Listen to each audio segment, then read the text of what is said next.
Bienvenidos a Romanos 1:16, un canal dedicado a la sana divulgación bíblica y teológica en Latinoamérica y el mundo de habla hispana. Teología, filosofía, espiritualidad cristiana y más, con Juan Paulo Martínez Menchaca.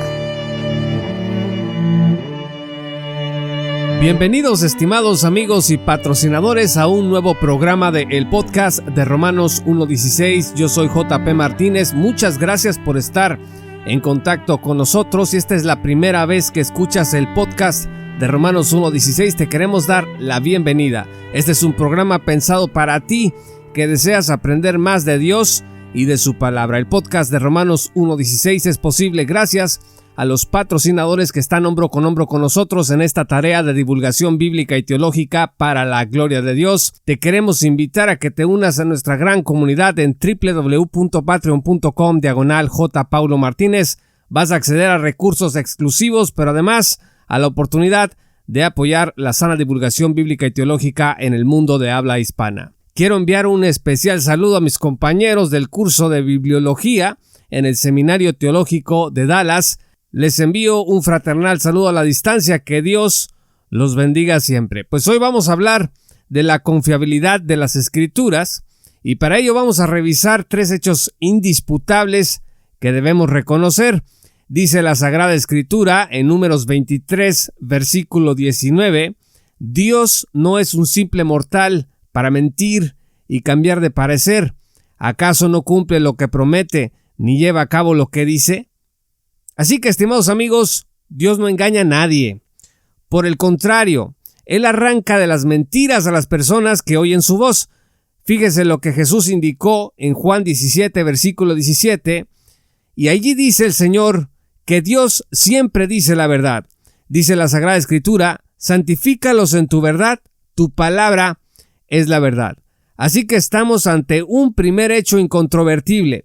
La palabra de Dios es infalible, es decir, puedes confiar en ella porque es veraz. Pero ahora, ¿qué es lo que hace que la Biblia sea veraz? La respuesta es sencilla y a la vez profunda, porque Dios la inspiró. Eso dice 2 Timoteo 3, versículo 16. Toda la Escritura es inspirada por Dios. Esto quiere decir que lo que dice la Biblia está allí exactamente en la forma y con el contenido que Dios determinó que estuviera. Esto nos guía al segundo hecho incontrovertible. La palabra de Dios es infalible porque es inspirada por Él. Su novela favorita, estimado amigo, por mucha inspiración que posea de su autor, no es un mensaje que Dios dejó para su vida en el que pueda confiar absolutamente y sin reservas. Pero la Biblia sí lo es, porque Dios es su autor. Él la inspiró. Las Escrituras fueron inspiradas y Dios usó a sus profetas y apóstoles para hacerlas llegar a nosotros. Segunda de Pedro 1, versículo 21 dice, porque la profecía no ha tenido su origen en la voluntad humana, sino que los profetas hablaron de parte de Dios, impulsados por el Espíritu Santo. Llegamos entonces a una tercera cuestión. ¿Puede Dios inspirar el error? De ninguna manera. Dios no miente, porque lo que su palabra dice siempre es la verdad.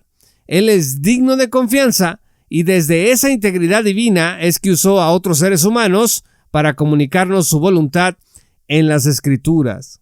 Por lo tanto, el tercer y último hecho incontrovertible es que la palabra de Dios, las Escrituras, son sin error, o dicho más técnicamente, son inerrantes.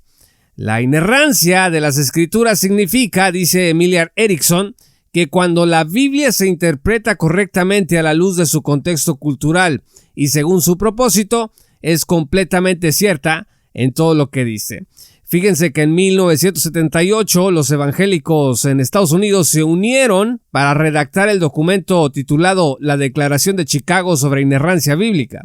Desde entonces esta declaración y otros documentos vinculados han servido como estándar para comprender qué es la inerrancia bíblica. Usted puede encontrar estos documentos en español en internet, nada más tecleando la Declaración de Chicago sobre Inerrancia Bíblica. La inerrancia de las Escrituras no es asunto de interpretación bíblica, hay que entender eso. Es una consecuencia lógica de la infalibilidad.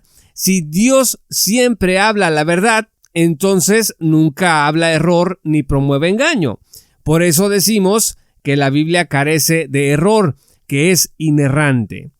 Aunque siempre han existido opositores a la inerrancia que dicen, pues que la Biblia está llena de errores y contradicciones, pues en la historia de la Iglesia siempre se ha confiado en las Escrituras como el fundamento desde el cual vivir la vida cristiana. A veces sus intérpretes han extraviado a las ovejas con muy malas conclusiones, pero siempre se ha apelado a la Escritura para todos los asuntos de la vida en la comunidad cristiana. Así que negar la inerrancia de las Escrituras es peligroso. ¿Qué significa esto? La historia demuestra que cuando la gente se ha apartado de ella, ha terminado negando doctrinas importantes de la fe cristiana. Porque si la Biblia contiene errores, dígame usted, entonces, ¿podemos confiar en ella completamente? ¿O tenemos que recurrir a sus intérpretes que nos digan qué partes del texto bíblico son verdad y qué partes del texto bíblico son mentira? Pero recuerde que los hombres nos equivocamos, mas Dios jamás se equivoca ni engaña. Ahora, existe una discusión en torno a qué clase de inerrancia debemos profesar. Si debemos de profesar una inerrancia absoluta, es decir, tratar la Biblia como si fuera un libro de ciencia e historia en los términos en que estas materias se entienden en la actualidad, o si se trata no de una inerrancia absoluta, sino de una inerrancia plena, es decir, la Biblia no es un libro de ciencia e historia, pero lo que dice relacionado a estas materias es la verdad. Otros hablan de la inerrancia de propósito, es decir, la Biblia no comunica datos precisos, sino que solo nos lleva a Cristo. Y hay otros más que dicen que la Biblia es tan imperfecta como el hombre y que por eso la Biblia es una mezcla de verdad y de error, o que no debemos buscar en la Biblia cómo vivir en proposiciones doctrinales, que porque la Biblia no está hecha para eso, o simplemente que la inerrancia no es importante, y además que es hasta perjudicial para la vida cristiana y el trabajo del que la interpreta, que es como una camisa de fuerza que no te deja pensar, un prejuicio.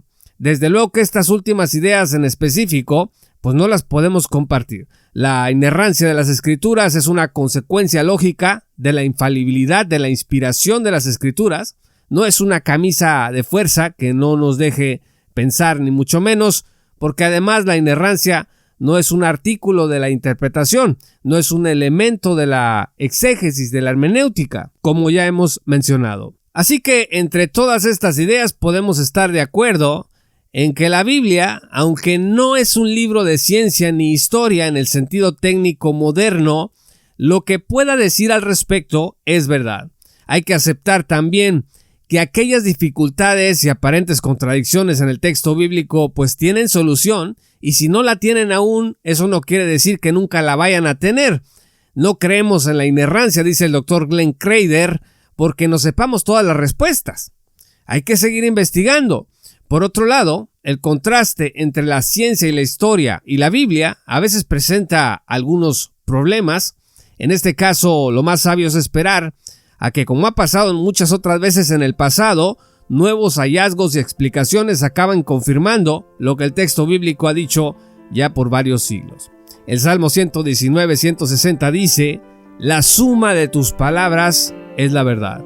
Tus rectos juicios permanecen para siempre». Cuando Dios te dice que confíes en Él, no está jugando contigo. Dios no miente, y puedes estar seguro de que la Biblia, su santa palabra, te librará del engaño y te hará caminar con paso firme a lo largo de las vicisitudes de tu vida. Muchas gracias, estimados amigos y patrocinadores, por escuchar este programa. Si aún no eres patrocinador, te invito a que te unas a nuestra gran comunidad en www.patreon.com/J. Paulo Martínez. También te invitamos a visitarnos en nuestro blog jpmartinezblog.substack.com. Suscríbete para que te lleguen las nuevas publicaciones directamente en tu correo electrónico.